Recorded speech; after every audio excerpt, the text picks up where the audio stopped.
Welcome to our Galapagos Islands Remastered Special Edition video. If you're considering a Galapagos Islands adventure, or just curious as to what it's like to cruise the islands and what you will get to see and do, you've come to the right place. We've carefully revisited, repolished and newly curated our Galapagos adventure into a single longer video, so you can enjoy the whole Galapagos experience in one viewing, kind of like re-releasing a remastered classic album with added tracks. We think it's much better viewed as a complete adventure, and we've added plenty of unreleased scenes from our original source material so you can get an even more complete flavour of what it's like to visit these incredible and unique islands from start to finish, regardless of which cruise line you go with. So grab a cuppa and some snacks, sit back and enjoy the complete unabridged Galapagos Remastered experience in stunning 4K ultra high definition. Let's go!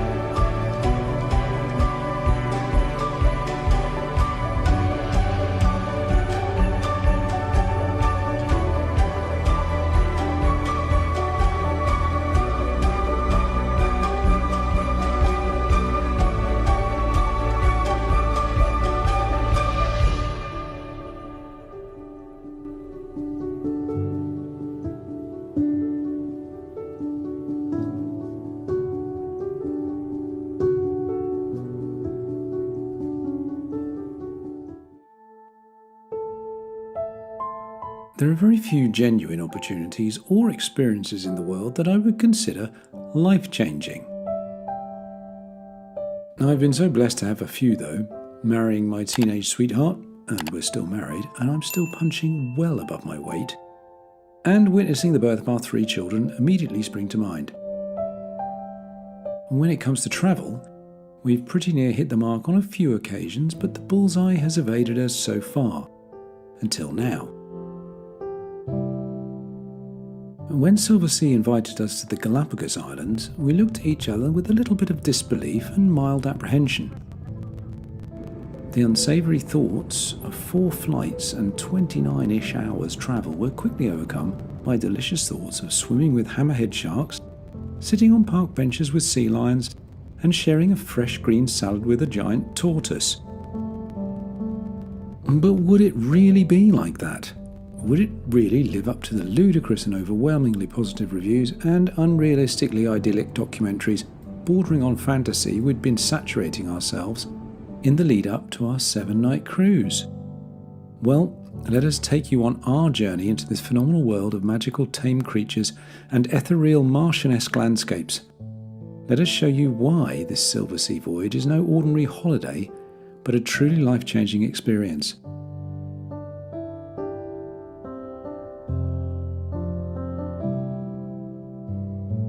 So welcome, this is our Galapagos story. The first part of our expedition was 2 nights in Quito, the capital of Ecuador. Squished into a valley between the Andes ranges at around 9,000 feet above sea level, we were warned this city, the second highest capital in the world, could repay your enthusiasm with a decent dose of altitude sickness.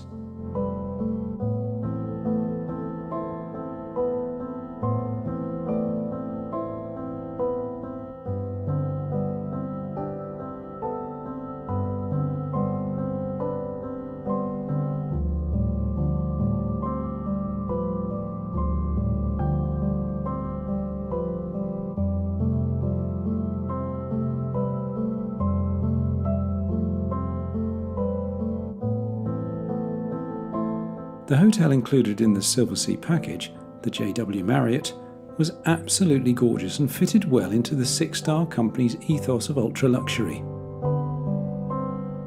A slab of modern architecture nestled in the heart of this ancient city, it is huge, spacious and airy. The rooms don't scrimp either. A look at ours on the 7th floor overlooking the pool, and you'll soon realise that swinging a large Amazonian jaguar wouldn't be a problem in here. Our luggage, incidentally, was still in Amsterdam at this point. It's a long story and too traumatic to recall here, so please read our blog for the full gory details. So with only the clothes we travelled in and slightly conscious that we might pong a bit, we headed downstairs for some Ecuadorian cuisine in one of the hotel's restaurants. The food was fabulous. This potato soup was a traditional Ecuadorian dish and was recommended by the silversea rep on the way back from the airport. It was so simple but utterly delicious, and I could have eaten it for breakfast, lunch and dinner the next day. After our meal, smelly and tired, we headed to bed, praying for our luggage to arrive before we flew out to the islands. If it didn't arrive tomorrow, we'd be in a sticky situation. Ugh.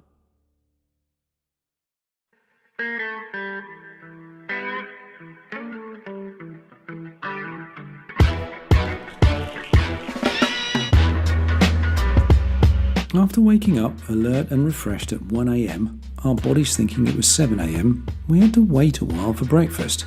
But breakfast was worth the wait.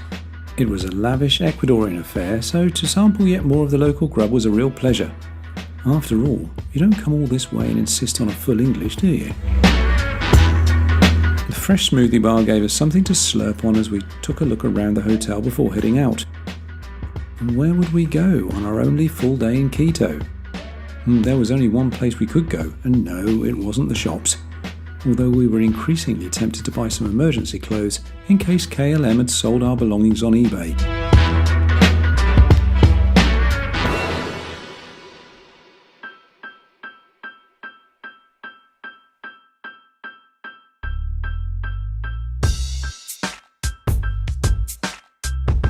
The primary spoken language in Ecuador is Spanish, and Ecuador literally means equator in Spanish.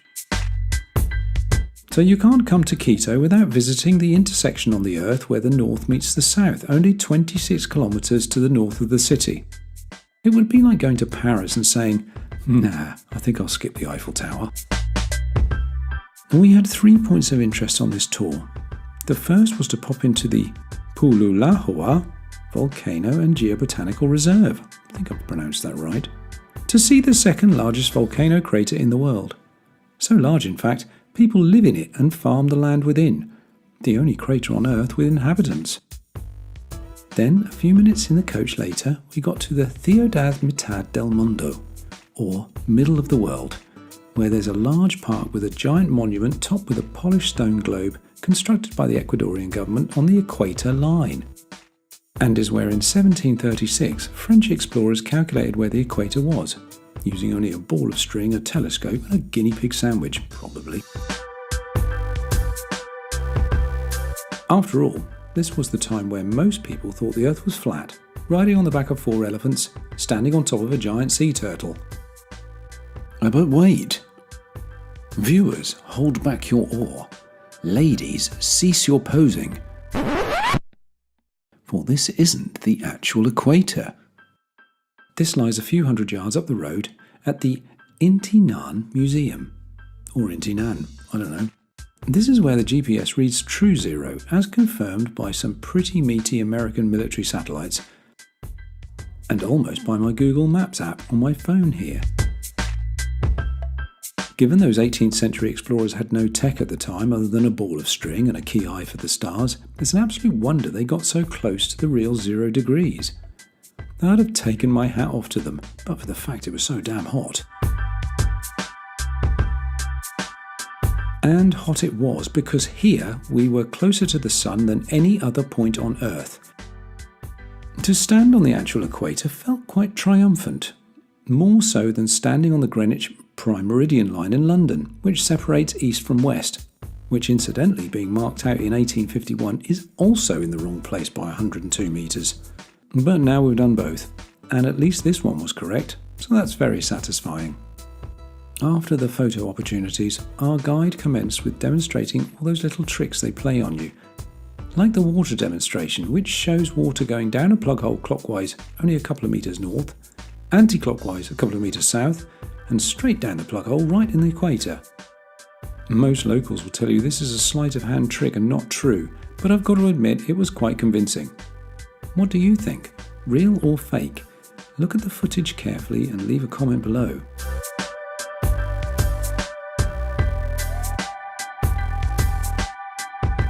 Also, apparently you can't walk in a straight line with your eyes shut without falling over on the line. You can also, rather randomly, balance an egg on a nail, which you can't do anywhere else on Earth apparently, although I don't know why you'd think to do this anywhere else on Earth anyway. And strength is also adversely affected on the line, but to be honest, it all got a bit ridiculous, and I'm such a doubting Thomas. Thankfully that evening our cases arrived and our sweaty, smelly bodies thanked the Lord of Air Travel for providing some fresh and appropriate clothes for the next day. We were going to need them. You can't wear a hoodie in the Galapagos.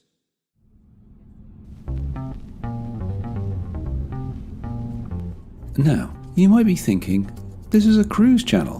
Where's the ships?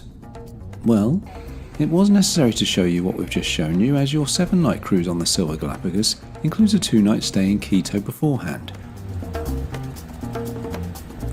It would have been wrong to leave it out, as it's part of the expedition. We had an early flight to the islands and it stopped at Guayaquil, Ecuador's largest city, on the way to pick up and drop off passengers. As Quito is 9,000 feet above sea level, and Guayaquil is, by the coast, 25 minutes by air to the south, it was almost a case of taking off, then immediately descending to land.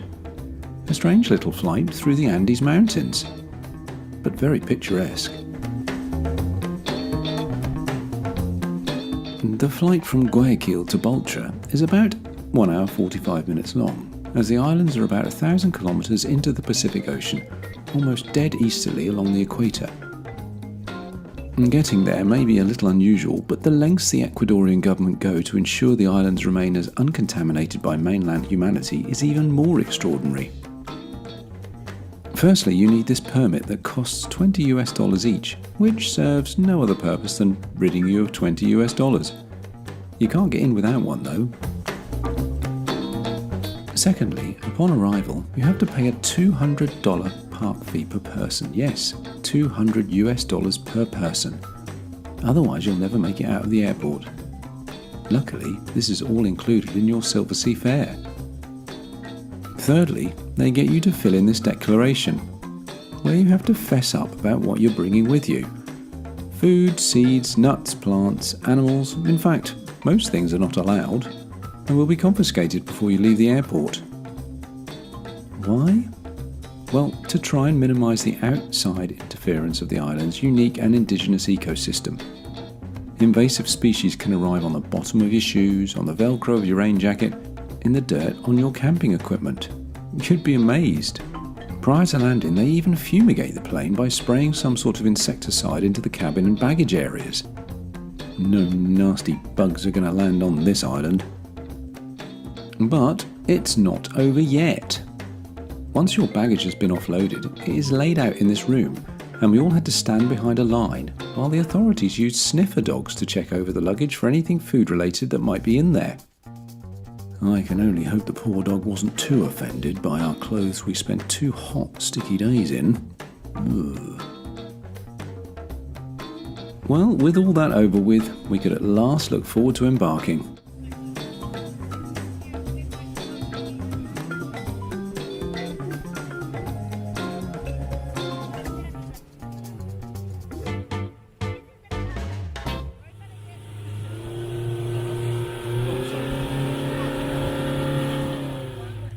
Our very first outing was a wet landing. This means you jump out of the Zodiac into shallow water. Yep, your feet get wet. So a bit of footwear planning here is vital. Leave those Jimmy Choos and Yeezys back in your suite, style lovers.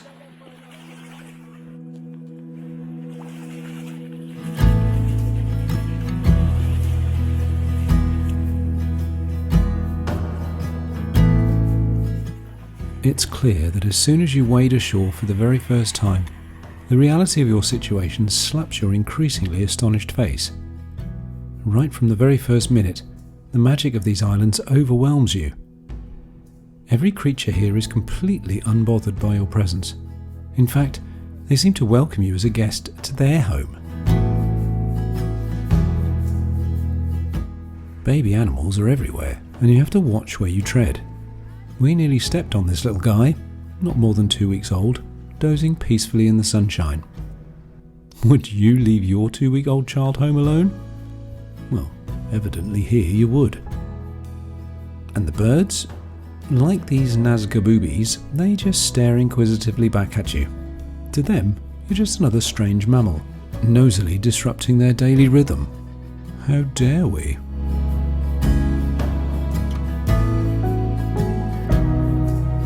This area of Darwin Bay was absolutely writhing in bird life. Most notably these in-season Galapagos royal frigate birds. The male inflating his red throat pouch whilst, as some would say in certain parts of the UK, hoping to pull a bird. Not only that, these particular frigate birds have the largest wingspan compared to body weight of any bird in the world. No wonder this guy is showing off his super manly throat and his guns. And the noises on this island. This is how loud it is.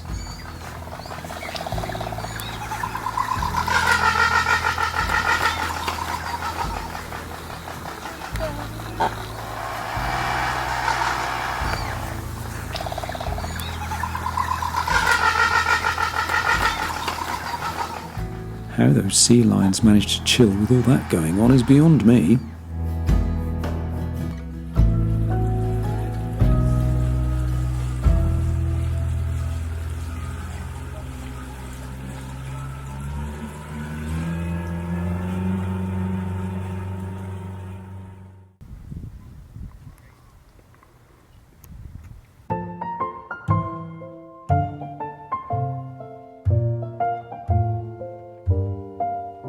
After a quick lunch back on board, we headed down the steps and onto a Zodiac for another adventure. This one was a dry landing, meaning you get off onto a small platform, so no need to get your feet all wet and sandy. I'm not a fan of wet sand, but these little guys seem to love it.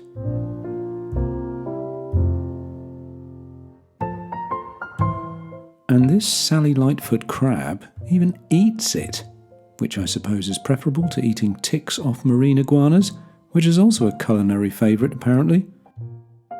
Wow, I'm so glad I'm not a crab. If you haven't guessed by now, the stars of this show are the boobies.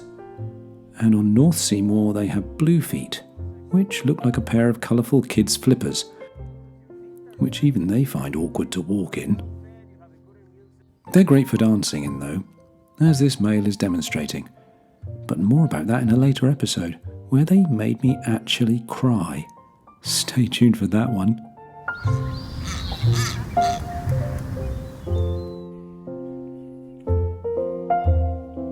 A leisurely walk further into the island reveals its more ancient inhabitants.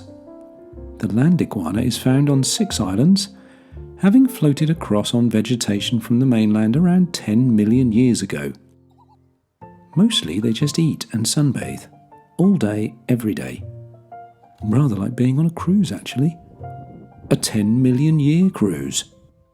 If you're wondering why they look a bit flaky, these ones are in the process of shedding their skins, and in 10 million years under the equator sun, they've never evolved the ability to exfoliate or moisturise. Darwin? Explain that one. There's a rule in the Galapagos that you're not supposed to come within 2 meters of any animal or bird, but whilst we appreciate the reasons and respect them, the creatures themselves didn't get the memo. They will often sit right in the middle of a designated walkway and they'll move when they feel like it.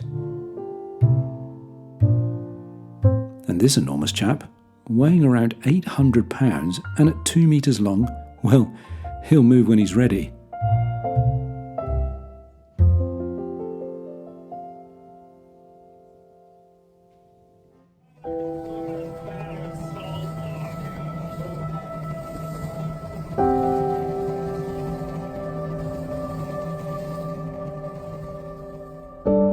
And with our 2 hikes done for the day, there was just enough time to nip back to the ship to change into our wetsuits for the first deep water snorkel of the voyage. Here's a little roundup of what we saw.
Back at the ship, we were delighted to find some canapes in our suite, which was just the thing, as you're not allowed food of any kind on the islands during the hikes.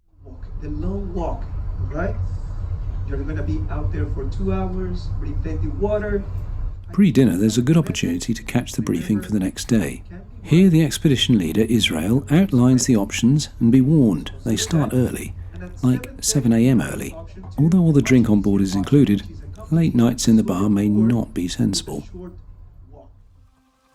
Tonight we were dining with Israel and a gorgeous Italian couple at Hot Rocks in the outside grill restaurant.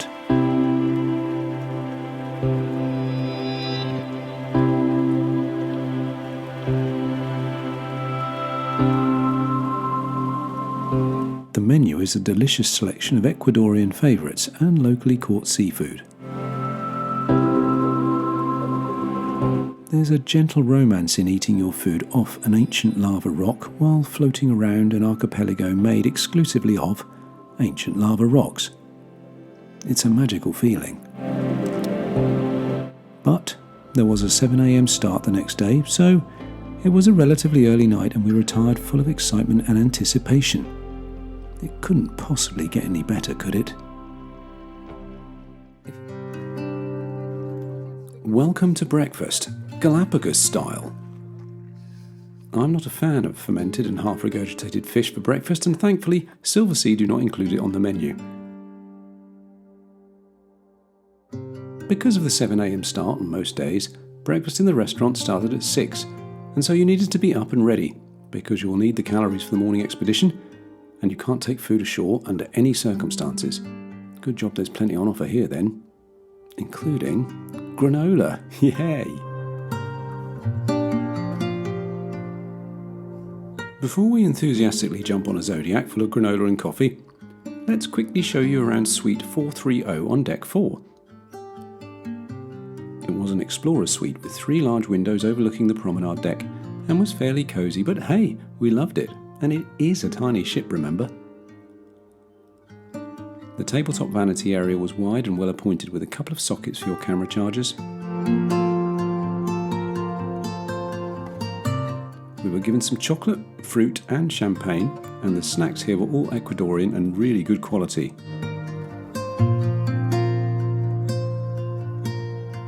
The window overlooked the promenade deck, but hardly anyone ever came down here, so it wasn't a privacy issue at all. The bed was very firm, but I think I've said that about silversea beds before, and the linens were consistent with other ships in the fleet. We were given these rucksacks and water bottles which proved indispensable throughout our stay.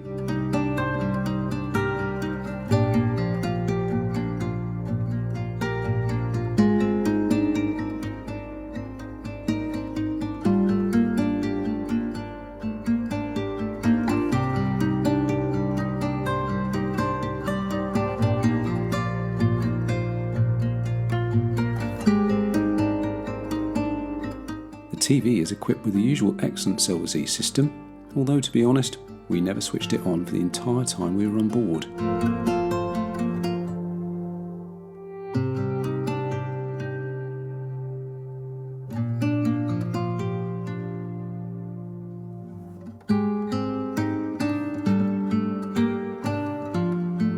Let's leave our suite and concentrate on the first call of the day, which was Prince Philip's steps on Genovesa Island, and we immediately hit a small furry problem.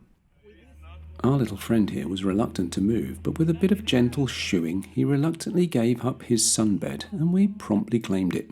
With a towel. You can tell we're on a cruise, can't you?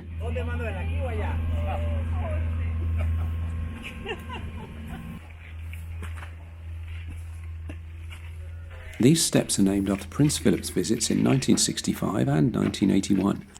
And given the steepness and unevenness, there's no way Prince Philip would ever be able to make it up them today.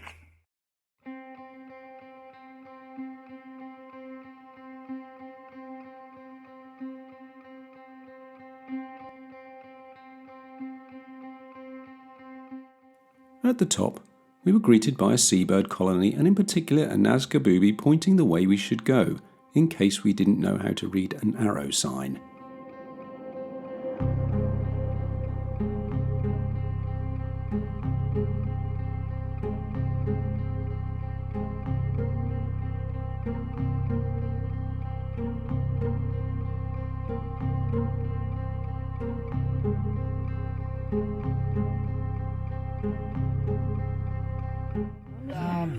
The short-eared owl has a small range when it's getting dark at light. The guides on the Silver Galapagos are incredible. They are experts in every little thing about these islands, and most of them were born and raised here. They take you around and explain every aspect of the terrain, the wildlife, and for the time of year, what you expect to see. Today, we were looking for owls amongst the seabirds, and we weren't disappointed. Owls have no natural predators on the islands, and so they have no reason to be nocturnal. Therefore, they hunt during the day and have no fear of anything around them, including humans. This one had just caught a Galapagos petrel and stood brazenly in front of us for a while on top of its prey before tucking in.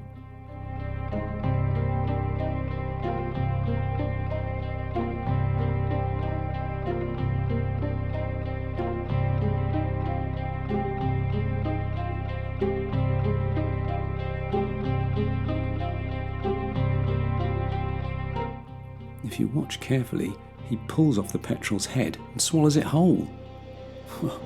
Someone give that guy a glass of water and some Gaviscon.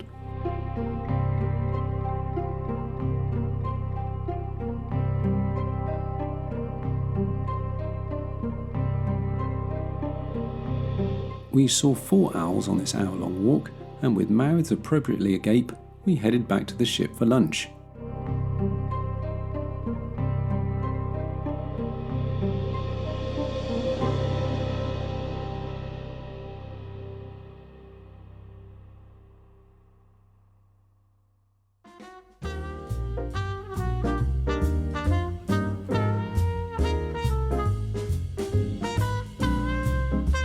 Thankfully, Galapagos petrel was not on the lunchtime menu at the grill today, but this huge freshly caught red snapper was, served up by the head chef himself.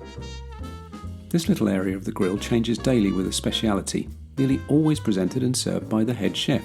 It's a lovely touch, and the food feels so organic and harmonious with your immediate surroundings.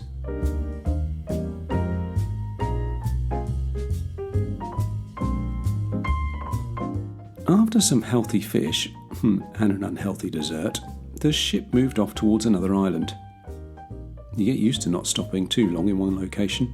This is not a relaxing cruise.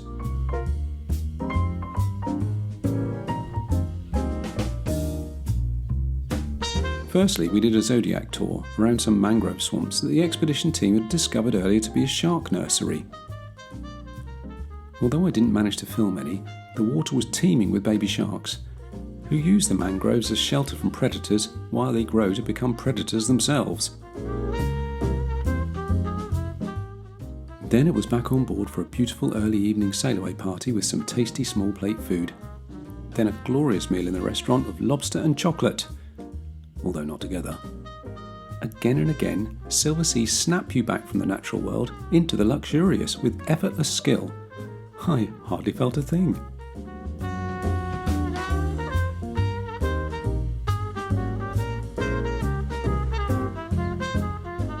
The next morning we headed to Rabida, where the pelicans patrol the beach and the flamingos, well, they just stand around and preen themselves. Who cares if they look like God created them from a feather boa and a couple of drinking straws? They obviously don't care. In fact, these odd-looking creatures have a whiff of superiority about them, even if they do skip leg day at the gym.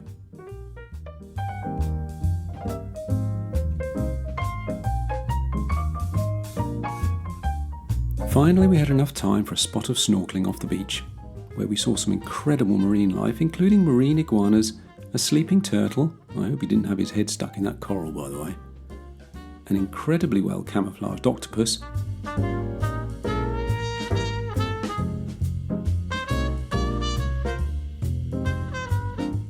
and a shark, thankfully not a hungry one.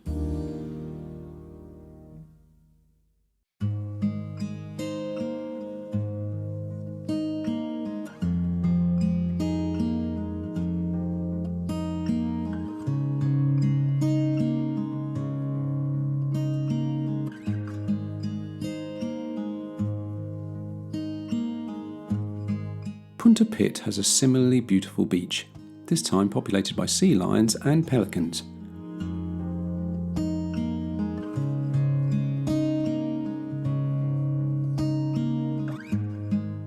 Sea lions are such posers, they really know how to work the camera.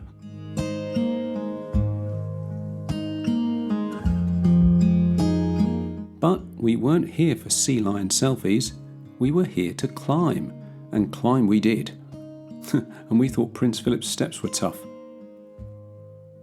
At the top, this is the only site in the Galapagos Islands where you can see all 3 species of boobies and 2 species of frigates nesting in the same area. It is a veritable bird city of courting, egg-laying, roosting, chick-hatching girls and boys, and a complete feast for the eyes and a tug for the heartstrings.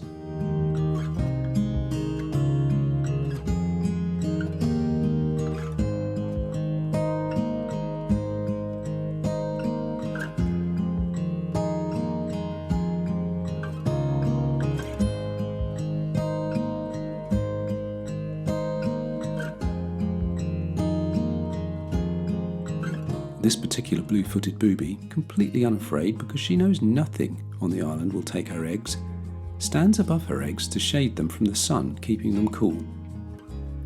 Did you know that boobies lay 2 eggs, and when hatched, one chick kicks the other chick out of the nest because it wants all the food for itself? The next time you think your siblings were mean to you when you were kids, well, they never ran you under a bus, did they? Or maybe they did. Oh, sorry if they did.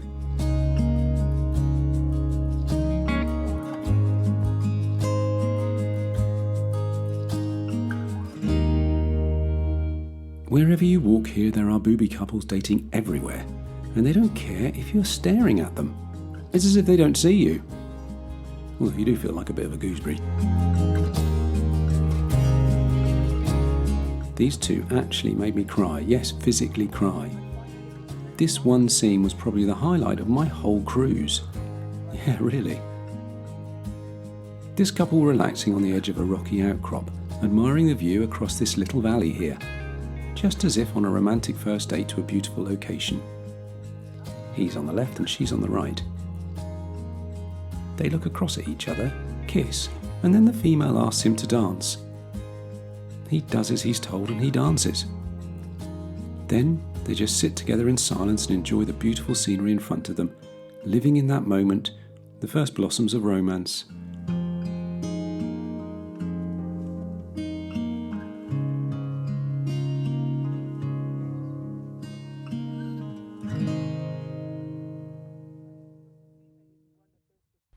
But my bubble was burst when we were told that boobies don't mate for life, just for a season.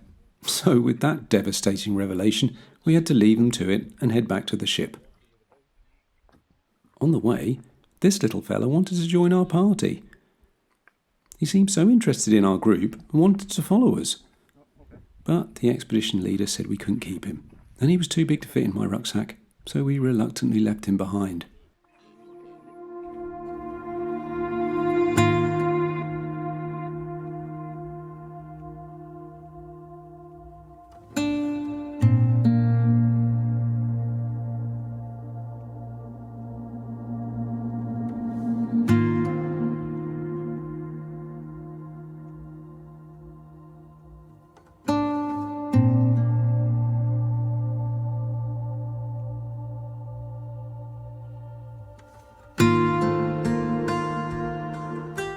Dinner that evening was back at Hot Rocks.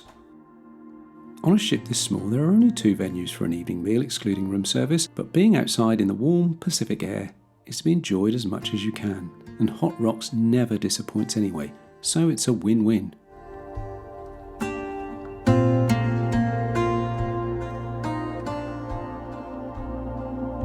We end this penultimate episode back on Punta Pit Beach because those utterly delightful sea lions messing about in the sea were just too entertaining to cut from the edit.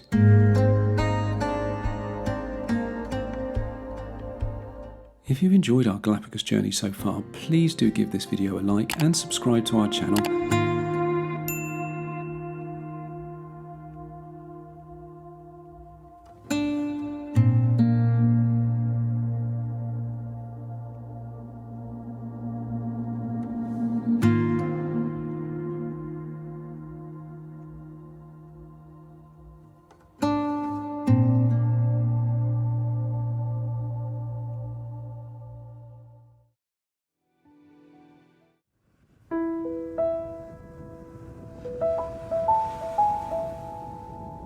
The beach at the start of this video was Bahia Gardner on Espanola Island. It's the perfect example of the contrasts you see on this voyage. Its pure white sand and crystal clear waters could be lifted straight from the Seychelles or the Maldives. But at those places you don't find dozens of sunbathing sea lions and marine iguanas casually strolling past your beach towel. And why is the sand on a volcanic island white? Because it's the Galapagos, of course. And you need to believe the hype. It's like nowhere else on Earth. It's a good job then that Silversea show you as much of this archipelago as they can in 7 days, and they do it in the most luxurious way too. But then you already knew that, because you've seen the previous 3 episodes, right?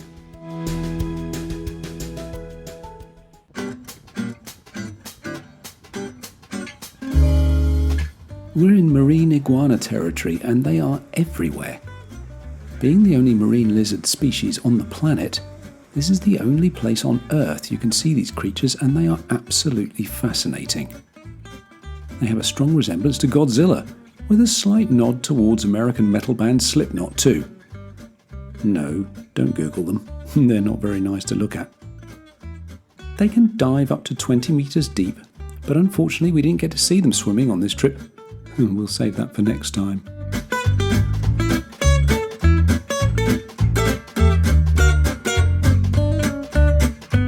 There are other delightful sights on Espanola, so here's a quick montage because, like the packed schedule on board, we've got to move on.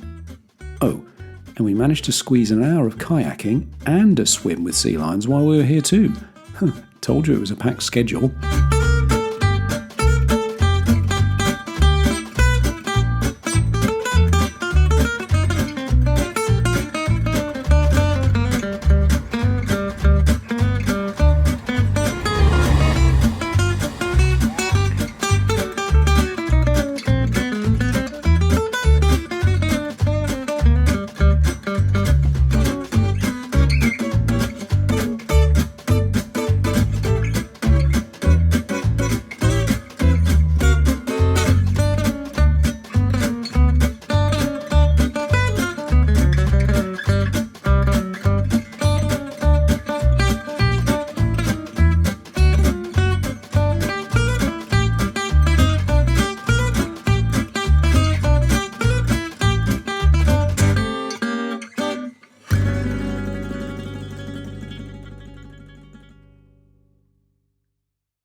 Let's return briefly to civilization and the town of San Cristobal on, well, San Cristobal.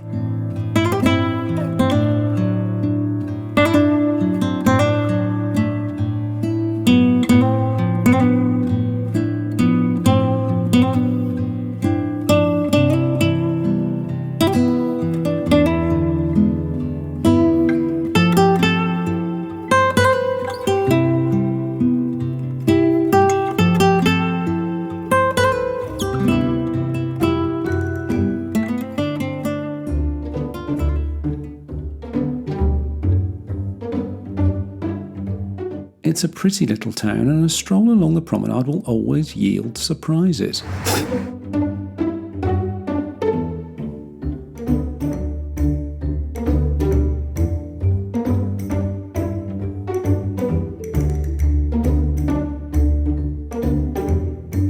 Sea lions pepper the shore and often make it to the road, where they delight the tourists but annoy the locals with their inquisitive behaviour.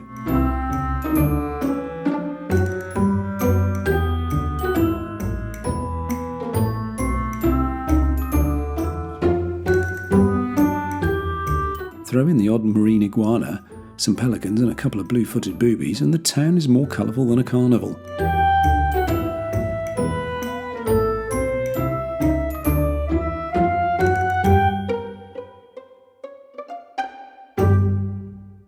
all we need now are some giant tortoises. And here is where you'll find them.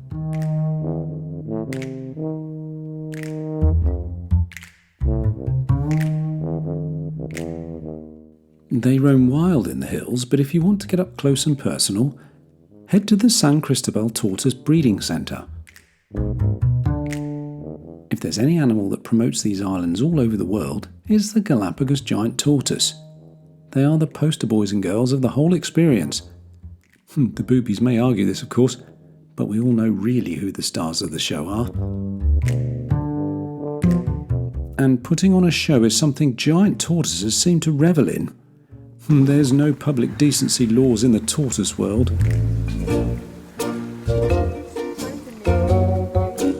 But couldn't they have at least waited until they got home? That normally will come for the babies and start I suppose it is a breeding centre. And in a few minutes you're going to see how we keep the babies as well. There is no parental care for babies. Moving swiftly on, we'll take the path to the nursery and... Oh, not again.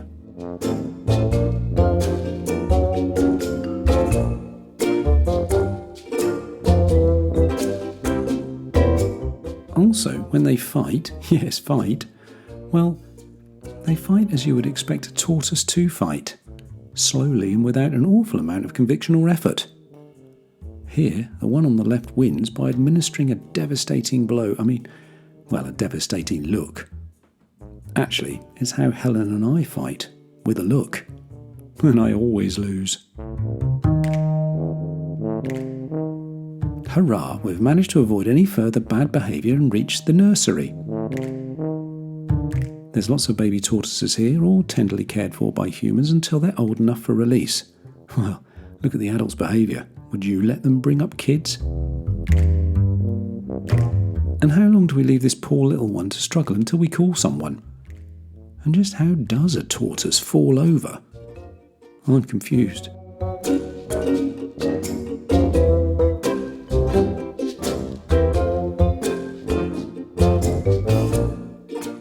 Finally, we leave this ponderously lethargic orgy of sex and violence and head back to the ship for a bit of normality. Galapagos giant tortoises have been utterly fascinating, incredibly entertaining, and unexpectedly debauched. Expecting our next island call to bring us back to normality, we were wrong. Puerto Ayora on Santa Cruz is a bustling little town of about 12,000 people and home to both the Charles Darwin Foundation and the Galapagos National Park, and therefore the centre of the archipelago's conservation efforts.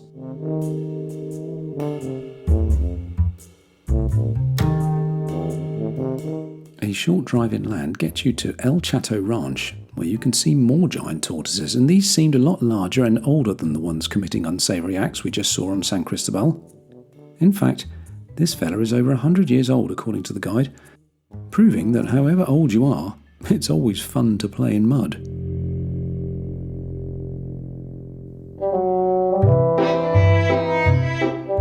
Back in town, one of the biggest tourist draws here is the open-air fish market, which has to be witnessed to be believed.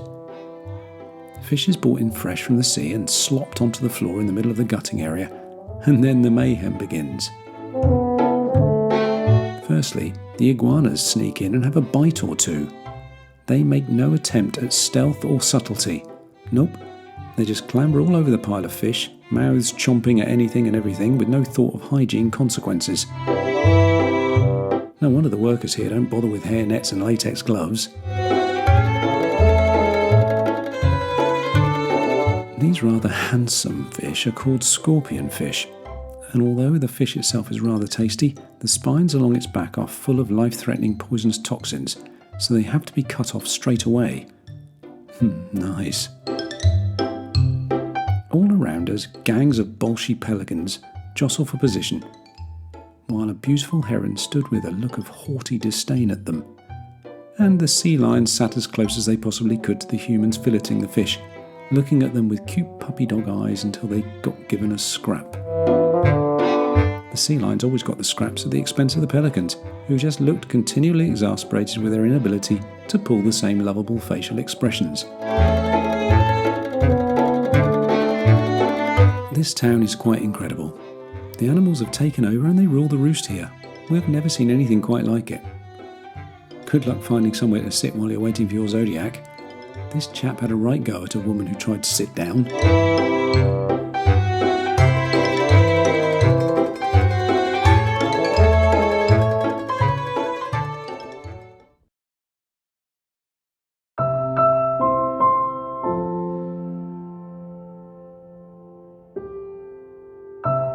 Back on board, there was no time to be tired, even though we were emotionally and physically exhausted.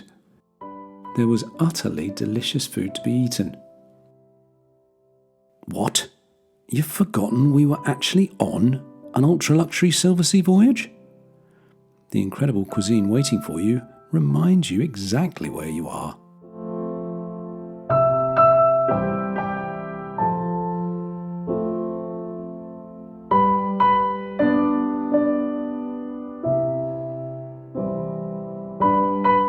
To top it all off, on our final night on board we were treated to a shark feeding display like I've never seen before. A school of fish circled the stern of the ship, and 3 or 4 huge Galapagos sharks joined the buffet for well over half an hour. I was so engrossed I totally forgot to film the scene with a decent camera. Ah, damn you rubbish iPhone grainy footage.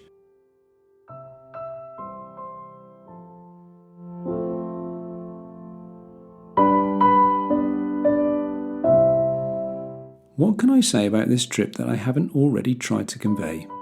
Silversea and their incredible staff of passionate naturalists have got the Galapagos Islands down to a T. It is a fact that the very best way from an educational, completeness and environmentally beneficial perspective to experience these islands is by doing them from a ship. And there is no better ship or company to choose than Silversea.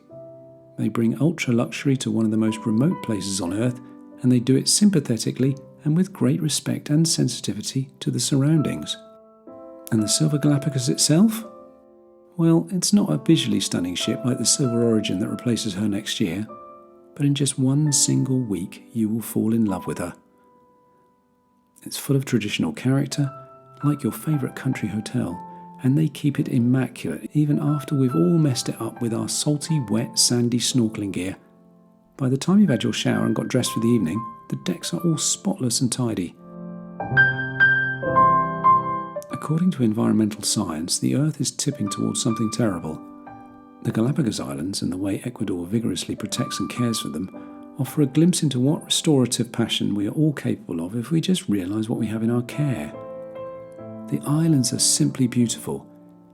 This is a must-visit destination, and if you can stretch the cost, which is quite considerable, there's a chance it'll change the way you see the world and the creatures we share with it. Yes, I'm having a bit of a preach, but that's how a Galapagos cruise will make you feel too. I guarantee it. To finish, here's a quick montage of our entire trip, where we tearfully relive this incredible voyage one final time. Please enjoy.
we'd like to extend our enormous thanks and gratitude to Silversea Cruises for inviting us onto the Silver Galapagos, and we'd also like to thank you so much for watching. We'd love it if you pressed the like button, the subscribe button, and left a comment, because we want to show you more adventures in luxury cruising. But until then... Oh, do I have to say goodbye? No, I don't want to say goodbye. Don't make me say goodbye. Please. Nope, I refuse to say goodbye.